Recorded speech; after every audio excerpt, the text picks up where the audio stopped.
En Haití el poder ha planteado elecciones y para poder realizar esas supuestas elecciones pide la intervención militar para poner orden en una sociedad que dice no puede habilitar esas elecciones. Y para que esté justificado, las bandas armadas están matando policías. ¿Es necesaria esa intervención armada? Bueno, qué pregunta. Tú dijiste que Ariel Henry está pidiendo una intervención militar para poder organizar las elecciones. Sí. Ariel Henry, en primer lugar, no tiene ninguna potestad, ni es nadie en Haití para organizar elecciones. No, son el poder que apoya a Estados Unidos, la OEA y Naciones Unidas. Ahí va. Es un dictador que fue nombrado por un tuit por la embajada, por la representante norteamericana de la ONU en Haití. Sí, esos son los términos del poder en Haití. Las elecciones es la agenda norteamericana que busca primero la elección y luego una reforma constitucional, una reforma de la Constitución. Podemos compararlo con lo que está pasando en Perú y en otros países. Quieren imponer en Haití una constitución, ¿verdad? Vertical, antidemocrática, que permita llevar adelante la agenda norteamericana, ¿no? De apropiación de los recursos y todo lo demás. El control social, una constitución presidencialista. La actual constitución, que el pueblo haitiano la hizo después de derrotar a los dictadores Duvalier, al dictador Duvalier, la hizo en 1987, es todo lo contrario a eso. Esta agenda la está queriendo impulsar Estados Unidos, la OEA, Ariel Henry, por lo tanto, los tres gobiernos que fueron el de Martenillo, Benel y Ariel Henry, del partido PTHK, que es un partido al estilo bolsonarista, al estilo fujimorista, más bien un partido que de corte neoduvalierista, o sea que es seguidora de la dictadura del Duvalier. Es un proyecto norteamericano de volver a instalar y de asegurar la dictadura duvalierista y por lo tanto el control social necesario, después que el pueblo haitiano lograra deshacerse de aquella dictadura, ¿no? Que tuvo el apoyo norteamericano, el de las Fuerzas Armadas haitianas, que hoy no existe, y el de decenas de miles de tontón macut que eran paramilitares a su servicio. ¿Qué es lo que dejó la intervención militar que Haití tuvo entre 2004 y 2017, que no es poco tiempo, fueron 12, 13 años? No es poco tiempo. Hubieron 13 intervenciones norteamericanas desde 1993 y todos con pretextos humanitarios. Ninguna ha cumplido realmente con esos supuestos objetivos declarados, ¿verdad? Por ejemplo, en este caso se habló de que había que reinstitucionalizar, se habla siempre de eso, Haití como un estado débil, etcétera, ¿no? En sus instituciones. Sin embargo, lo que hizo la MINUSTAH fue desarmar, ¿no?, la institucionalidad democrática que el pueblo había logrado desde 1987 a la fecha, volver a instalar, ¿no? Para ponerte un ejemplo, la parte electoral, que es muy importante para todo esto que me estás hablando, ¿no?, que según la Constitución del 87 son las comisiones electorales provisorias, son por la Constitución actual armadas para cada elección con representantes de las organizaciones sociales haitianas. No es un cuerpo permanente ni nombrado por el poder. De manera que durante la MINUSTAH hubieron 3 grandes fraudes electorales manejados por Estados Unidos y la OEA directamente, Hillary Clinton directamente, para imponer a Martelly, que nunca llegó ni siquiera a la segunda vuelta realmente, luego a Jovenel Moïse, ahora tenemos a un Ariel Henry que ni siquiera pasó por una elección, ¿no? Pero bueno, una de las cosas que hizo la MINUSTA fue organizar con nuestras tropas fraudes electorales para imponer a un nuevo partido, como te decía, de inspiración fascista, que es el PTHK, cuyo nombre traducido es el Partido de las Cabezas Rapadas, hondo contenido político.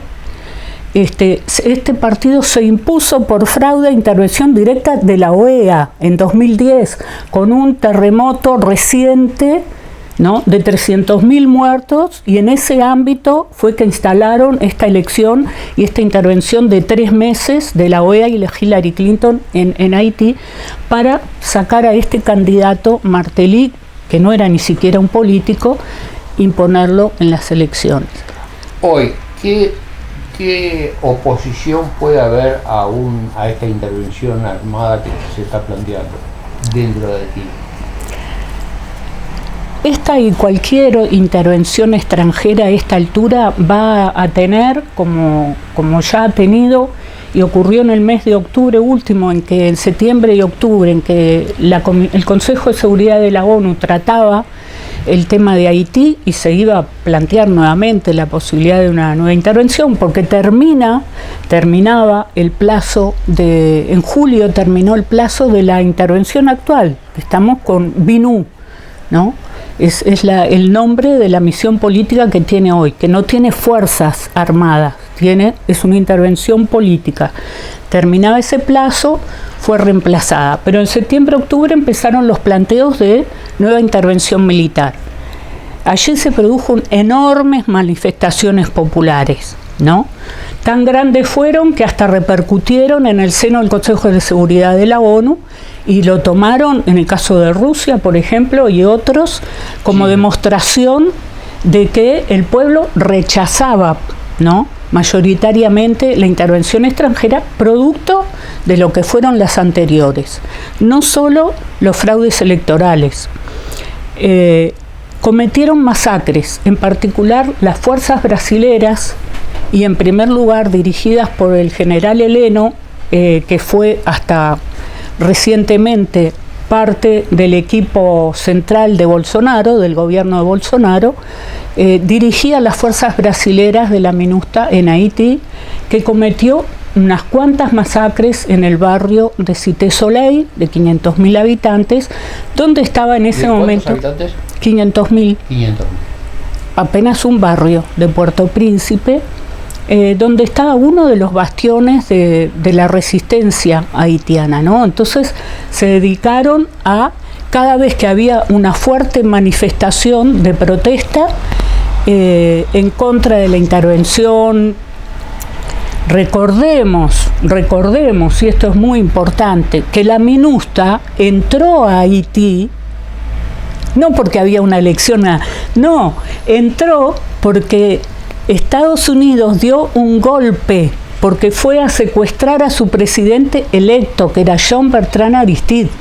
Lo secuestró el 29 de febrero del 2004. Inmediatamente se dirigió al Consejo de Seguridad de la ONU para pedir una intervención de mantención de la estabilidad de Haití. ¿Cómo se estabiliza un país al que se le acaba de detener y de secuestrar a un presidente electo? Preguntémosle a los peruanos, a ver cómo se hace. A Aristide lo llevaron y lo dejaron en Sudáfrica. Y entonces fueron a pedir a la ONU y ahí se confluyeron un montón de países, entre los cuales fuimos nosotros, de Latinoamérica, y supuestamente fuimos por 1 año, por 6 meses, tuvimos 13 años, no se terminaba de estabilizar nunca, porque bueno, entonces no fuimos a estabilizar, no fuimos a institucionalizar. Tampoco fuimos por ninguna razón humanitaria, porque en ese momento no existía realmente. Sí existió a partir del terremoto del 2010, y las fuerzas de la MINUSTA no intervinieron, no se trajo maquinaria pesada, no se hizo nada de lo que un ejército, y el ejército norteamericano, nada menos, que está al lado de Haití, ¿verdad?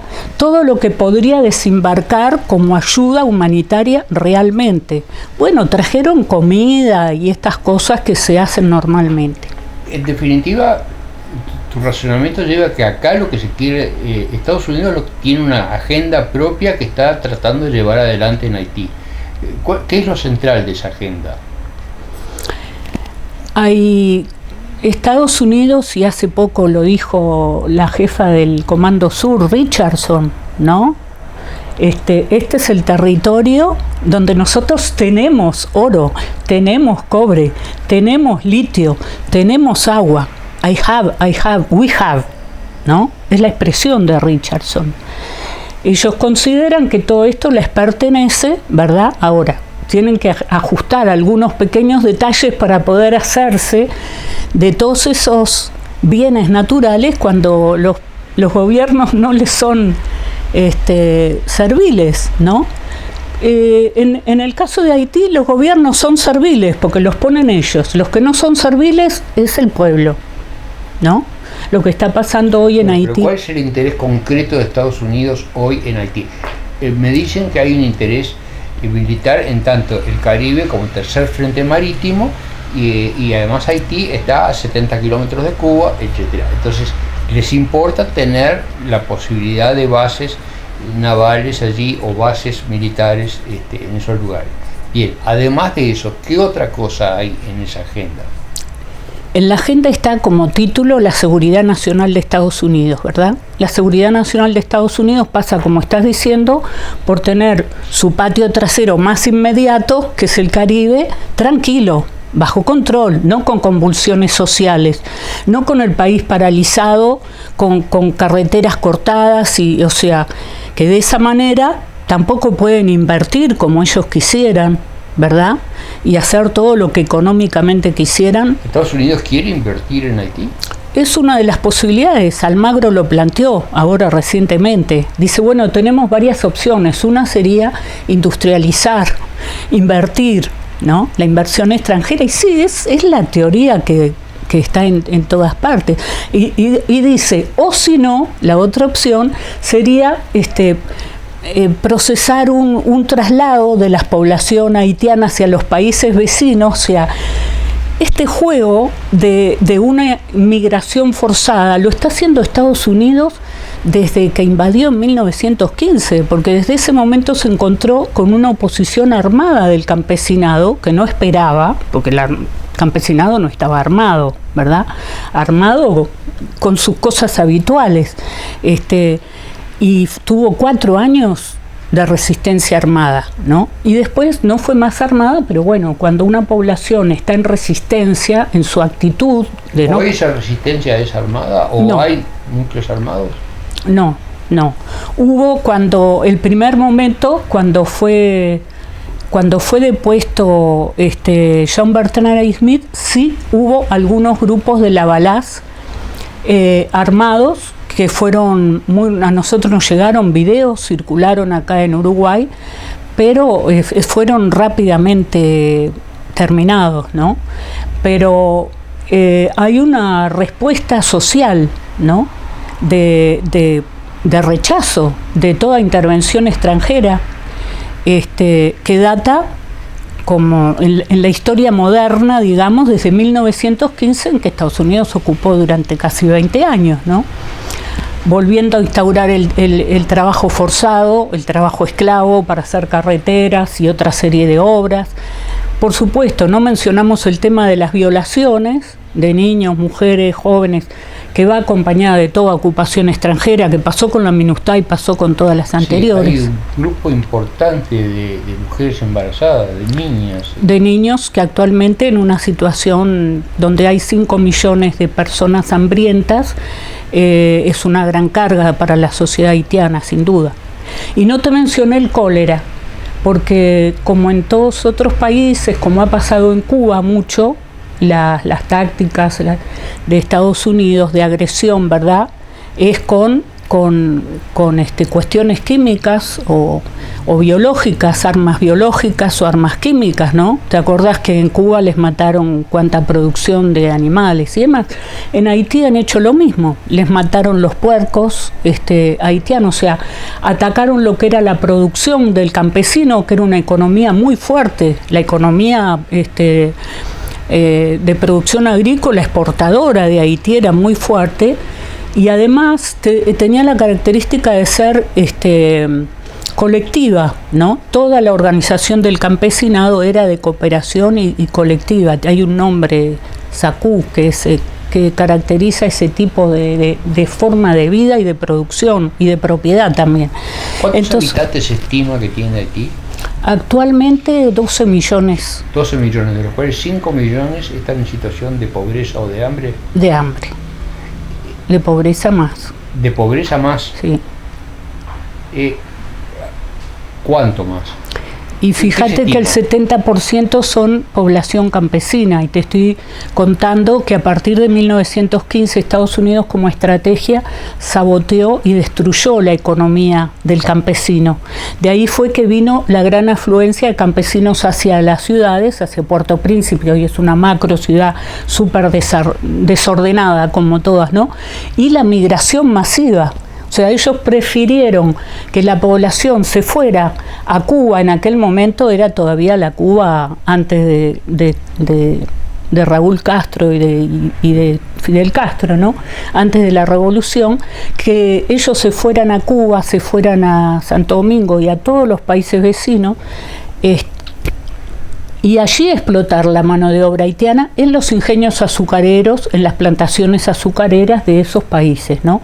Prefirieron eso a tenerlos ahí adentro. Por eso te digo que el componente ideológico, político, de control social y de enfrentar a una sociedad con una historia única y propia y diferente, que es la de que tiene un componente en donde fue una población primero diezmada en su población indígena, luego secuestrada población haitiana que empezó a rebelarse ya en los barcos, ¿verdad?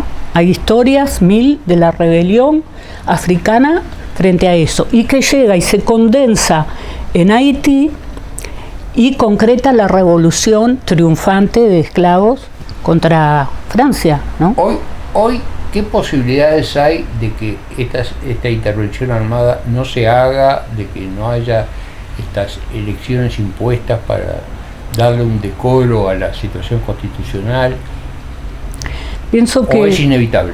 No, no es inevitable. De hecho, la están queriendo, Estados Unidos está queriendo imponer esta agenda desde hace unos cuantos meses y no ha podido.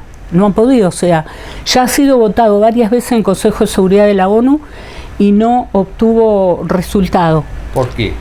Por la resistencia del pueblo haitiano, porque esa resistencia organizada del pueblo, además que tiene se manifiesta, se expresan manifestaciones. Sí, enormes manifestaciones, en huelgas que han durado 2 y 3 meses, que han paralizado todo el país, en coordinaciones, concertaciones, acuerdos políticos de centenares de organizaciones, que el máximo acuerdo hay diversos bloques, ¿no?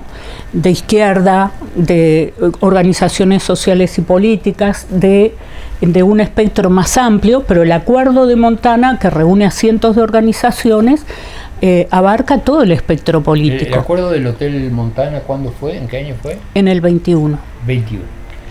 Pero es un largo proceso que viene concluyendo ahí. Antes hubo Convit y hubo el Frente Popular Patriótico, que ahora le integra. O sea, se fueron asociando en el curso del tiempo diferentes sectores de la población en pos de la soberanía, en pos de recuperar, porque hoy Haití es un país ocupado, ¿verdad? Es un país que está... Entonces es una lucha por la soberanía, sin otra bandera que esa. Es una lucha por la soberanía que tiene un hondo contenido político, no es una palabra, ¿verdad? Porque recuperar la soberanía es recuperar el poder disponer de los recursos propios en función de los intereses del pueblo haitiano, que como verás y se sabe es el pueblo más empobrecido del mundo, no solo de la región, del mundo. Tú me hablaste de hambre. ¿Ese es el hambre que conocemos nosotros o es un hambre más radical? No, es un hambre más radical porque estamos hablando de desnutrición de millones de personas, de niños. Estamos hablando de gente que come salteado durante muchísimo tiempo, ¿no? Y no necesariamente los alimentos más indicados. Estamos hablando de un problema que viene de hace tiempo, no se generó en 3 meses, ¿verdad? Por eso también cuando hablamos de la responsabilidad de esta comunidad internacional que ahora quiere vestirse de humanitaria, ¿no? Estuvo durante 13 años hasta el 2017 con la MINUSTA, después siguió con la MINUYUST hasta el 2019 y ahora hasta el 23. La ONU sigue estando ahí. ¿Cómo es que hay 5 millones de personas desnutridas? ¿No se dieron cuenta hasta ahora? Recién ahora lo empiezan a utilizar como argumento para ver si envían militares de vuelta. O sea que acá tenemos la oposición de un pueblo desarmado, desnutrido, desocupado, que está frenando una intervención armada. ¿Es correcto eso? Sí, porque tú mencionaste las connotaciones negativas que tiene, o sea, todas las contras que tiene ese pueblo, ¿no? Sí. Que le podríamos agregar muchas más, ¿verdad? Porque vos dijiste desarmada, desnutrida, y yo te diría, las posibilidades de comunicación son muy difíciles porque no hay rutas, en fin. Ellos sobrellevan todo eso. Y le agrego lo que me dijiste al principio, las bandas paramilitares. Fueron instrumentadas por este señor Ariel Henry, que hoy está pidiendo ayuda para deshacerse supuestamente de las bandas militares. Fueron instrumentadas por Michel Martelly, fueron instrumentadas por Jovenel Moïse, fueron organizadas por la señora Helen Lalim, representante norteamericana de la BINU, que nombró a Ariel Henry. Esto lo fue dicho por ella expresamente, no me estoy tomando ningún atrevimiento. El armamento que yo veo en fotos es un armamento que tienen estas bandas, es un armamento moderno, y Haití no produce armas. No, esos armamentos vienen directamente de la Florida, de Miami. Estos son hechos declarados y denunciados internacionalmente, ¿verdad? Que incluso los estados se ha manejado en el Consejo de Seguridad de la ONU, tanto así que Canadá, el gobierno canadiense y estadounidense, como respuesta a toda esta problemática que tú estás exhibiendo y que estamos analizando, y en el intento de llegar a una nueva ocupación, porque el plan estratégico sigue, como no logró en las primeras instancias de la discusión en la ONU que aprobaran su plan, hizo un plan como de limpieza de la ocupación, ¿no? Y empezó a sancionar a los responsables de financiar a las bandas paramilitares.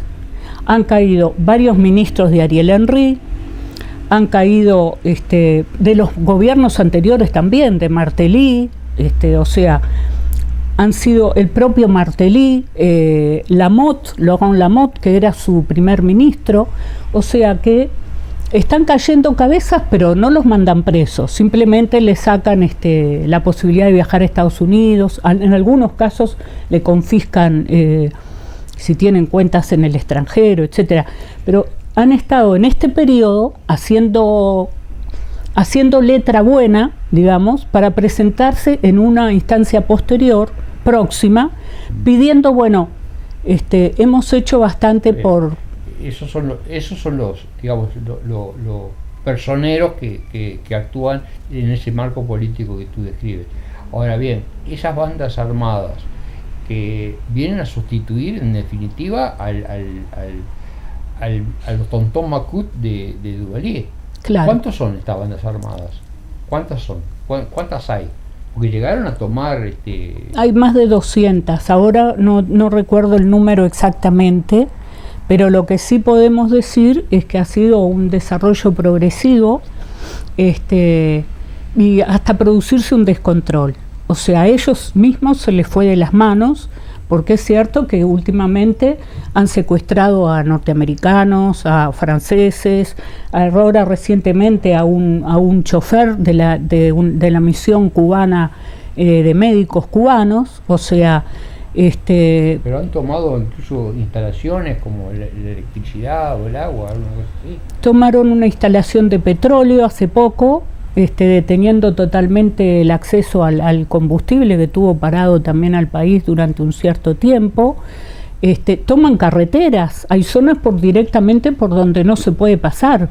Tenemos compañeros que tienen que ir al norte desde Puerto Príncipe y tienen que dar una vuelta increíble, ¿no? Y tomar distintos medios de transporte para poder llegar de un lugar a otro. Ellos piden un rescate, piden rescate para liberar zonas. Ese rescate son millonarios. ¿Qué hacen con esa plata? Piden rescate por los secuestros. Secuestran personas, ¿no? Sí. De toda índole, no necesariamente son personas ricas. Si no son personas ricas, hacen que, bueno, si es un profesor universitario o en este caso un cubano o lo que sea, o una persona de clase media, la gente hace colectas porque piden rescates millonarios, ¿no? ¿Qué hacen con ese dinero en Haití? Bueno, ¿O ese dinero se va a otro lado? ese dinero seguramente se va a otro lado. Hay una circulación que tiene que ver con como decíamos, con el comercio de armas, ¿no? Con el tráfico de armas en Estados Unidos, que probablemente por esta multiplicidad de los proveedores de armas también, o sea, como que el negocio empieza a florecer ya independientemente del primer objetivo político de quien puso la semillita primera, ¿no? Entonces empiezan a haber competidores y de esa manera se multiplican y ya llegando a un punto que es incontrolable para los propios, o sea, el barrio de la gente más rica ya dejó de ser un barrio seguro, porque ahí mismo empezaron a operar las bandas paramilitares, ¿no? Que antes era impensable. Parecería ser que el deterioro institucional provocado ha llegado a un punto de cambio cualitativo o de final. Tú lo has dicho, no hay ninguna institución que funcione realmente. Esto es así. Ahora, los primeros interesados y los más interesados y los únicos que tienen propuestas reales, eficaces, realistas para recomponer la institucionalidad democrática es la sociedad haitiana organizada, ¿no? Que yo te diría, bueno, decía, se expresa en el Acuerdo de Montana, que ha intentado dialogar con Ariel Henry, que ha ido a dialogar, por supuesto, no hay diálogo, ¿no?